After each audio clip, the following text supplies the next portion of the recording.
Well, I was actually told he's the youngest player on the NFL roster right now. His birthday is actually next Friday. It's going to be a homecoming. He was born in New Orleans. I played there. He went to high school there. And now he gets to go back with his team, the Minnesota Vikings, in his first game ever in the NFL on his 21st birthday. Hey, y'all want to turn the lights off and jump? Yes, perfect. Yeah. All right.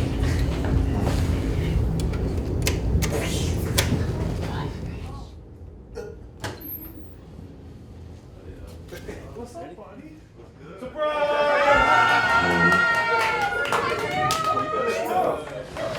He had no idea that we were doing this. I'm a nervous wreck. I am. As a mom. It's his birthday. Say happy birthday. I mean, I'm thrilled for him. He's really worked hard for this moment. So yeah, I mean, it's just crazy how it all came together like this. So yeah, we're really excited that he's here and gonna play tomorrow night. Yeah, I've seen that one. Where are my skill guys at? Let's go. We're the playmakers. Oh, yeah. Let's go. Hey, no matter what it is in life, you never forget your first. And you young guys get to go out and have some fun tonight. Let's go out and show the world what we've been doing the last few months. It's the start of something special right now. Playmakers on 3. 1, 2, 3. Playmakers!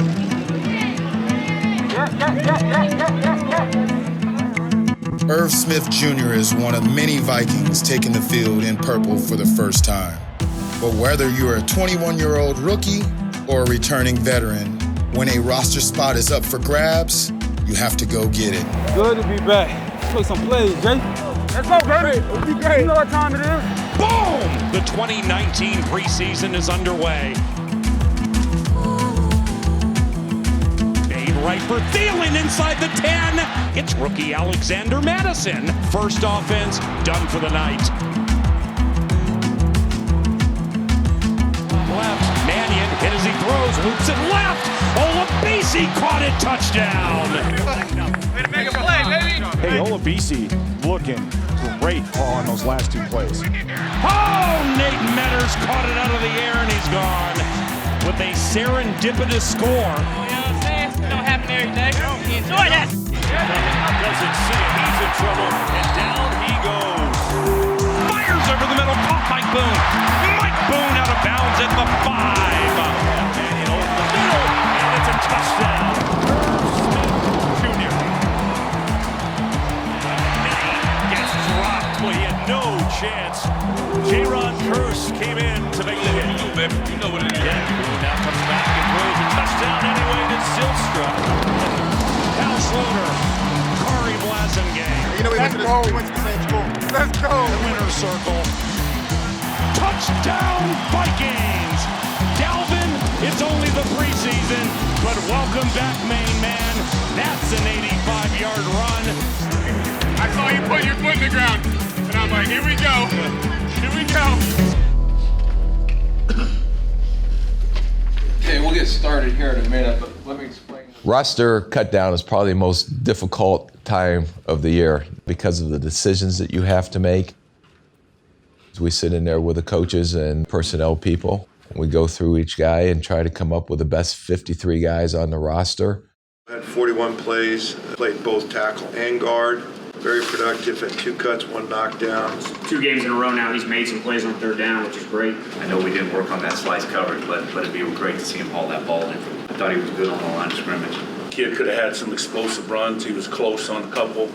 I like the way he's going. There's a lot of mistakes from guys that have had some really good camps, so that was a little concerning. He's done well to this point. I still really like him. He just got out of sorts a little bit. He was solid, did what was asked of him.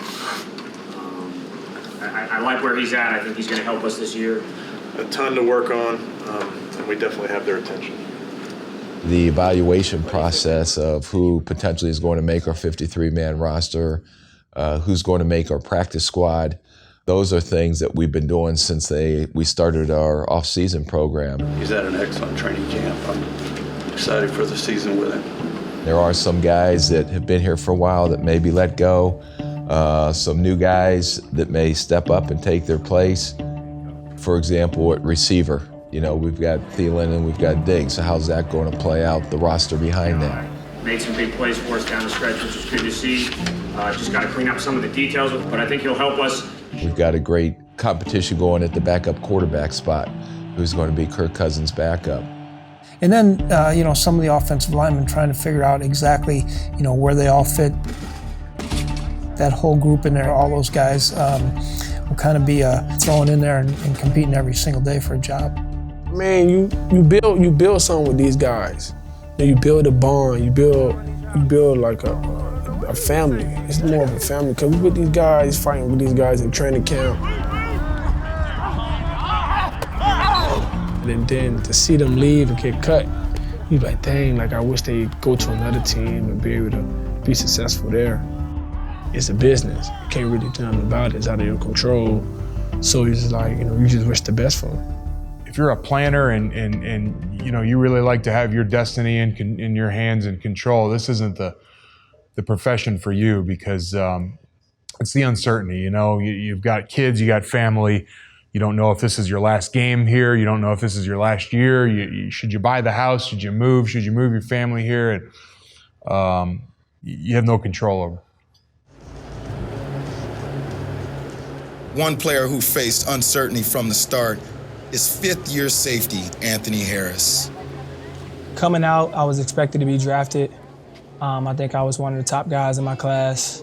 But I knew there might be some complications just because coming out, I wasn't healthy. For me, it was just about trying to stay patient, stay positive. And then when I got that call from the Vikings afterwards, I knew I'd have an opportunity to show my talent. When I came out, they made cuts weekly. But as the roster gets cut down week by week, you think, I bought myself another week. On the field, I kind of relaxed a little bit and got back to playing football, and that's when it became fun. There you go, good.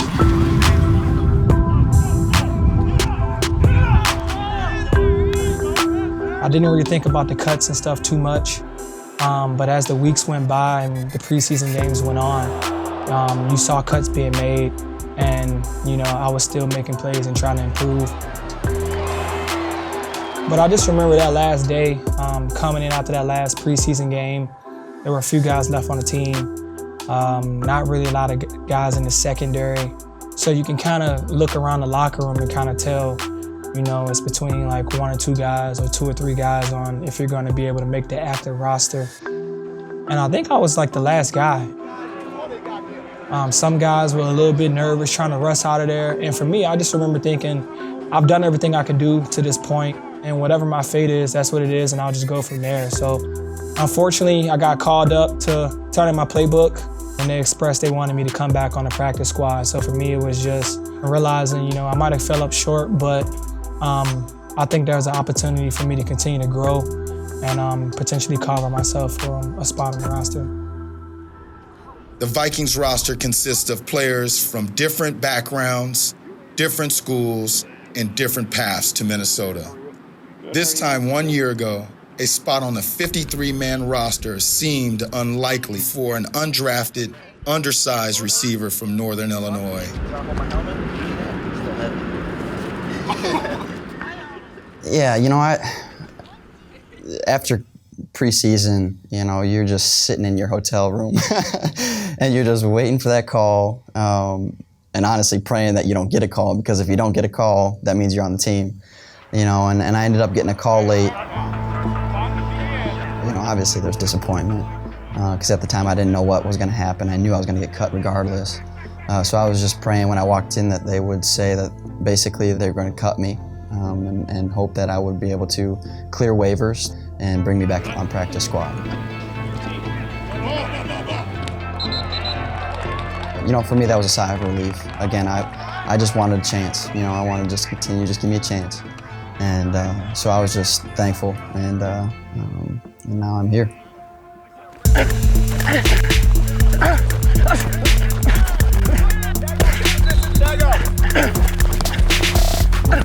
The biggest thing I noticed, and I noticed it right away, when he is running a route and he breaks, he never slows down. It's full speed in the break, full speed out of the break. A lot of guys have to gather their feet or slow down or raise their arms. Everybody tries to get better at it, but this looks like a natural thing for him. So that kind of let him jump out at you a little bit in some of the workouts that we had. Let's go! For me, it's 3 words, and it's set the tone. That's just my mindset every time off the ball. Set the tone. I want to be full speed right off the bat, and that's just something that, from a young age I've been taught, and something that it is kind of it's just who I am inside of me. What's this turned up to? Do you know? 32. 32? Man, it looks faster than that. Does this come down at all? Probably not, huh? It does a little bit? I'm just gonna stand right in front of it, work hand strength. Like off to the side, I'm just catching it.